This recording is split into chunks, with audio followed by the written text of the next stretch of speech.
जय हिंद दोस्तों, PS study classes में आपका स्वागत है। फ्रेंड्स देखिए, हम आज बता रहे हैं निर्वाचन आयोग। निर्वाचन आयोग का काम क्या होता है? चुनाव करवाना। तो पूछा जाएगा किस भाग, हमारे संविधान में निर्वाचन आयोग को किस भाग में रखा गया है? तो भाग 15 में। आर्टिकल क्या है फ्रेंड? निर्वाचन आयोग का हमारे संविधान के किस आर्टिकल में इसको रखा गया है? तो हम बोलेंगे कि किसमें रखा गया? ये 324 से 329 में है। फिर इसकी नियुक्ति कौन करता है निर्वाचन आयोग की? राष्ट्रपति द्वारा की जाती है। ये निर्वाचन आयोग अपना त्यागपत्र किसको देगा? तो वो भी राष्ट्रपति को ही देगा। फिर कह रहा है कि संविधान में इसकी स्थिति क्या है? तो एक संवैधानिक संस्था है। अगर ये पूछा जाएगा कि चुनाव निर्वाचन आयोग का गठन कब हुआ, तो याद कर लिए 25 जनवरी 1950 को। अब देखिए, कह रहे कि निर्वाचन आयोग का काम क्या है? चुनाव करवाता है। एक प्रत्यक्ष चुनाव होता है, एक प्रत्यक्ष चुनाव होता है फ्रेंड, जो हम अपने प्रतिनिधि को हम लोग खुद डायरेक्ट चुनते हैं। जैसे लोकसभा का में हम वोट करते हैं, लोकसभा के सदस्यों को हम लोग चुनते हैं, और राज्य विधान सभा के सदस्यों को। अब देखिए, अप्रत्यक्ष में होता है कि हम लोग जिनको चुनते हैं, फिर ये बाद में जाके उनको चुनते हैं। तो पहले देखिए, अगर अप्रत्यक्ष में याद करें, अप्रत्यक्ष चुनाव किसका किसका होता है? राज्यसभा का होता है, राष्ट्रपति का होता है, उपराष्ट्रपति का होता है, और राज्य विधान परिषद की। हम जानते हैं कि 6 विधान परिषदें हैं हमारे वो कहाँ हम बताए थे कि नहीं बताए थे आपको? कहाँ पे हैं राज्य विधान परिषदें? किस किस जगह पे है? हमारे भारत में 6 जगह हैं। एक याद कर लिए, अपना उत्तर प्रदेश है, उससे सटा बिहार है।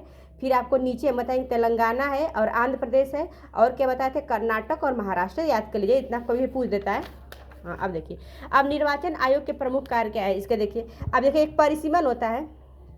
अभी परिसीमन का काम चल रहा था कि कितने राज्यों को मतलब कि काट के बोर्ड को या कि राज्यों को, मतलब कि राज्यों को काट के छोटा बड़ा करना उनके, या फिर वोट बैंक को काट के कहाँ ज़्यादा कहाँ कम है, बैलेंस करने का काम होता है। तभी इसको देखिए कि इसका निर्वाचन का काम क्या है।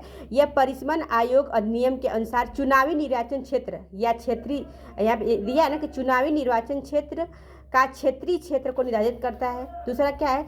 यह मतदाता सूची तैयार करता है और समय समय पर उन्हें संशोधित करता है। भाई मतदाता सूची तैयार, इसमें हो ही रहा है, देख रहे हैं कितना BLO अपना जान भी दे दिए इसी चक्कर में, मतलब करना भी चाहिए, सही भी था।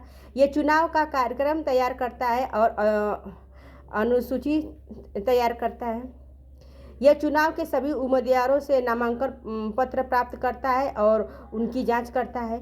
यह राजनीतिक दलों को पंजीकृत करता है और उन्हें मान्यता प्रदान करता है, और राजनीतिक दलों को चुनाव चिन्ह प्रदान करता है। देखते हैं कि सबका किसी का कमल है, हाथ का पंजा, ये सब इसी का काम होता है देना निर्वाचन आयोग का। अब फ्रेंड्स थोड़ी सी यहाँ पे जो बताएं हैं कि ये 324 से 329 तक है, तो इसको देख लीजिए। 324 में क्या है? यह भारतीय चुनाव आयोग की स्थापना का प्रावधान है। 325 में क्या है? निर्वाचन आयोग की निष्पक्षता और स्वतंत्रता से चुनाव करवाए। इसका जिम्मेदारी निर्वाचन आयोग का, भले ही कराए चाहे न कराए, एक काम है कि आप स्वतंत्र और निष्पक्ष होकर चुनाव कराएंगे। फिर 326 में क्या है? निर्वाचन में मतदान का अधिकार, हर वयस्क मताधिकार का अधिकार होता है, वो 326 में है। फिर 327 में निर्वाचन प्रक्रिया का नियम, कुछ हमारे वोट डालने के कुछ नियम होते हैं, उसको फॉलो करना है। 328 में राज्य विधान मंडल की शक्तियाँ निर्वाचन के संबंध में है। और 329 में क्या है? निर्वाचन से संबंधित विवादों से निपटारा। ये है फ्रेंड्स, तो इतना है, इसको ध्यान देना है। ठीक है फ्रेंड, धन्यवाद। इस टॉपिक को देखिएगा, मैं छोटे में इसको मतलब समझाने की कोशिश की हूँ। छोटे छोटे टॉपिक में इस डालती रहूँगी। ठीक है फ्रेंड, धन्यवाद।